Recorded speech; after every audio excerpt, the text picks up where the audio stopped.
काफ़ी लोगों को ये लगता है कि बाइक राइडिंग बहुत आसान चीज़ है। ऐसा नहीं है। It's a serious profession. बहुत सारी सावधानी, बहुत सारी प्लानिंग लगती है ये बाइक राइड करने में। और जितने भी मेरे सोलो ट्रैवलर दोस्त हैं जो अभी नया नया बाइक ट्रैवल चालू किए हैं, ये वीडियो उन्हीं के लिए। मैंने इस वीडियो में अपने सारे एक्सपीरियंसेस शेयर किए हैं।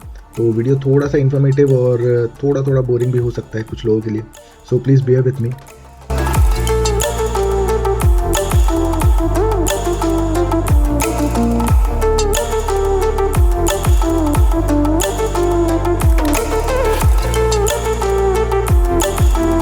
सो hey guys, welcome to another fabulous YouTube video of Milestone Wanderer. इस वीडियो में हम बात करेंगे how you guys are going to plan a long solo ride with a lot of luggage. So let's start from the scratch. आपको घूमने के लिए एक बाइक की ज़रूरत है। अभी अगर आपके पास कोई बाइक है सो वेल एंड गुड। और अगर आप सोच रहे हैं कोई बाइक लेने का, तो बाइक कौन सी लेनी है ये आपको बहुत अच्छे से ध्यान में रखना पड़ता है, क्योंकि आप जब राइड करते हैं आपको नहीं पता है कि कौन सा टर्रेन कभी आ जाएगा।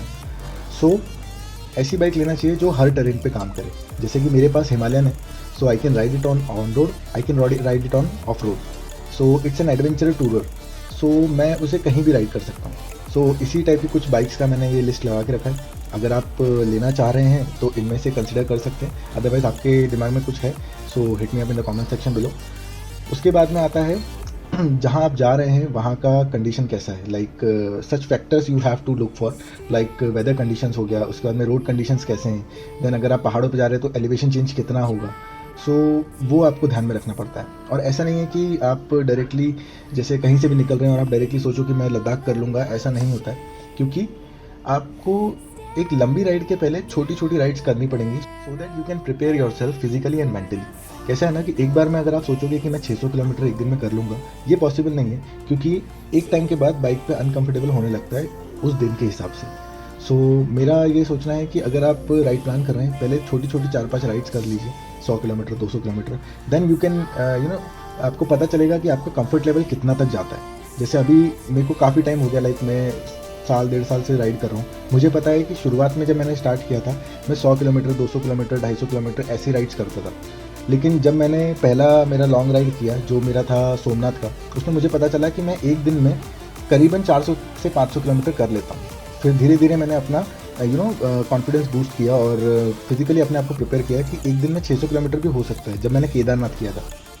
सो इस टाइप से आप ग्रेजुअली अपने आप को प्रिपेयर कर सकते हो लंबी राइड्स के लिए। उसके बाद में आता है पैकिंग। पैकिंग बहुत ज़्यादा इंपॉर्टेंट है एक बाइक राइडर के लिए, और इनफैक्ट सोलो राइडर्स के लिए तो बहुत ज़्यादा। बिकॉज पैकिंग में कैसा होता है ना कि आप सब कुछ लेके नहीं जा सकते। ये चीज़ मैंने गलती की थी स्पीति में, क्योंकि स्पीति में मेरे पास इतना सामान था कि चलो वो चीज़ अच्छी थी कि स्पीति में मेरे पास एक बैकअप व्हीकल था जिसमें मैंने अपने पूरे जो पैनियर्स वगैरह हैं वो रख दिए थे। लेकिन ये चीज़ आपको ध्यान में रखनी चाहिए कि आप पैकिंग जो है बहुत बहुत वाइजली करें।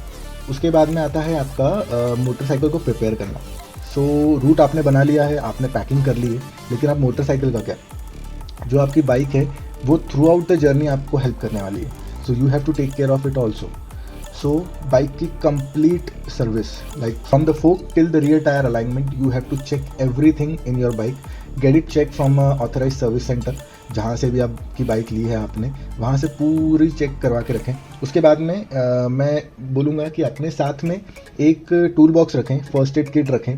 बिकॉज आपको नहीं पता कब कहाँ पे क्या हो जाए। गाड़ी के पूरे एडजस्टमेंट्स, पूरे रिपेयर्स वगैरह सब कर लें। उसके बाद में टायर प्रेशर मॉनिटरिंग के लिए एक छोटा सा टूल आता है, एक सेंसर आता है, वो रखें अपने पास। उसके बाद में हर 1500 किलोमीटर में अपनी बाइक का चेन का जो लूब और क्लीन है वो करते रहें। लंबी राइड्स के लिए बता रहा हूँ मैं, छोटी राइड्स के लिए कोई ज़रूरत नहीं है, एक बार निकलने से पहले करा लिए तो आना जाना हो जाता है। उसके बाद में आपको प्लान करना है स्टॉपेज के लिए। अब रात में कोई भी लोग होते हैं जो कंफर्टेबल होते हैं रात में चलाने के लिए, लेकिन अभी जैसे मैं नहीं हूँ। सो अगर मैं कोई लंबी राइड प्लान कर रहा हूँ जो मेरा 10 से 12 दिन चलने वाली है, जैसे केदारनाथ राइड थी मेरी, वो 13 दिन चली थी राइड मेरी। सो मैंने रात के जो स्टॉपेजेस हैं वो मैंने पहले से ही डिफाइन करके रखे थे कि मैं इतने किलोमीटर बाद रुकने वाला हूँ, और इतने किलोमीटर बाद जो भी मेरे को होटल है वो मैंने ऑलरेडी बुक करके रखा था। तो अभी इसमें मेरा मेंटली भी प्रिपेयर्ड है कि मेरे को इतने टाइम में ये होटल पे पहुंचना ही पहुंचना है, बिकॉज मेरा बुकिंग है होटल पे, पहला चीज़। दूसरा चीज़ ये कि ओवरनाइट स्टॉप ज़रूरी इसलिए भी है क्योंकि अब रात में विजिबिलिटी बहुत अच्छा नहीं रहता। आप कितना भी गाड़ी में लाइट्स लगा लो, लेकिन थोड़ा बहुत ना डर रहता ही है, उसमें आपकी स्पीड भी स्लो हो जाती है। तो आप दिन में जितने किलोमीटर कवर कर रहे हैं उससे कम ही हो पाते हैं। सो ये चीज़ रहती है। तो ओवरनाइट स्टॉप्स का बहुत अच्छे से प्लान करना चाहिए। तो after that it comes about GPS। So what I would suggest is कि हमेशा अपने पास दो फ़ोन रखो। एक जो आपका प्राइमरी है, जो भी आप फ़ोन यूज़ कर रहे हैं, एक जो दूसरा है जो फंक्शनल है, जो सिर्फ GPS के लिए यूज़ कर रहे हैं। इससे क्या होता है ना कि जब आप GPS यूज़ करते हैं, आप अपने प्राइमरी फ़ोन में यूज़ कर रहे हैं, आपके पास एक ही फ़ोन है, तो GPS ना बहुत जल्दी बैटरी ड्रेन करता है। तो इससे ना इमरजेंसी के टाइम पे ना बहुत हैसल होता है कि फ़ोन बंद हो जा रहा है, फ़ोन डेड हो जा रहा है, ये बहुत दिक्कतें आती हैं। तो हमेशा एक एक्स्ट्रा फ़ोन रखो जो सिर्फ आप यूज़ करो सिर्फ GPS के लिए। और GPS इसलिए भी ज़रूरी है कि आपको पता रहना चाहिए कि आप अगर किसी फ्लाईओवर पे चढ़ रहे हो तो आपको ज़रूरी है वहाँ पे चढ़ना, क्योंकि कुछ फ्लाईओवर पे बाइक्स अलाउड नहीं होती हैं। और कोई अगर रोड क्लोज है तो आपको पहले से ही इंटीमेशन आ जाए वहाँ पे कि ये भाई रोड क्लोज है। उसके बाद में अगर कोई अल्टरनेटिव रूट है जो अच्छा है और थोड़ा पास में है, पास से जाता है, तो वो भी आपको वहाँ पे दिख जाता है। और सबसे बेस्ट है कि आपका जो प्रोग्रेस है राइड्स का, वो you can keep track of that. So GPS इसलिए बहुत ज़रूरी है। अभी इसके बाद बात आती है राइडिंग गियर्स की। सो राइडिंग गियर्स आर बहुत ज़्यादा इंपॉर्टेंट बिकॉज कि ये चीज़ आपको किसी भी इम्पैक्ट से बचाएंगी। सो सबके पास इतना वेल्थ नहीं होता कि आप हेलमेट भी अच्छा ले लो, आपके पास राइडिंग गियर्स में जूते, पैंट और राइडिंग जैकेट सब कुछ हो। तो मैं एक मस्त सा जुगाड़ बताता हूँ जो मैं भी यूज़ करता हूँ।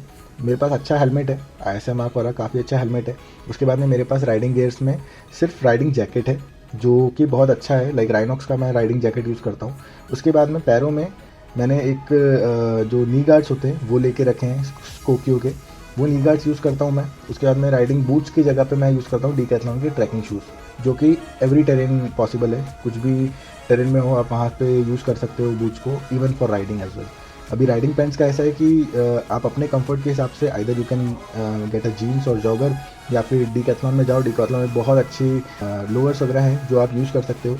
तो इस टाइप से आपको थोड़ा जुगाड़ जुगाड़ कर करके थोड़े कम पैसों में अच्छी चीज़ें मिल जाती हैं।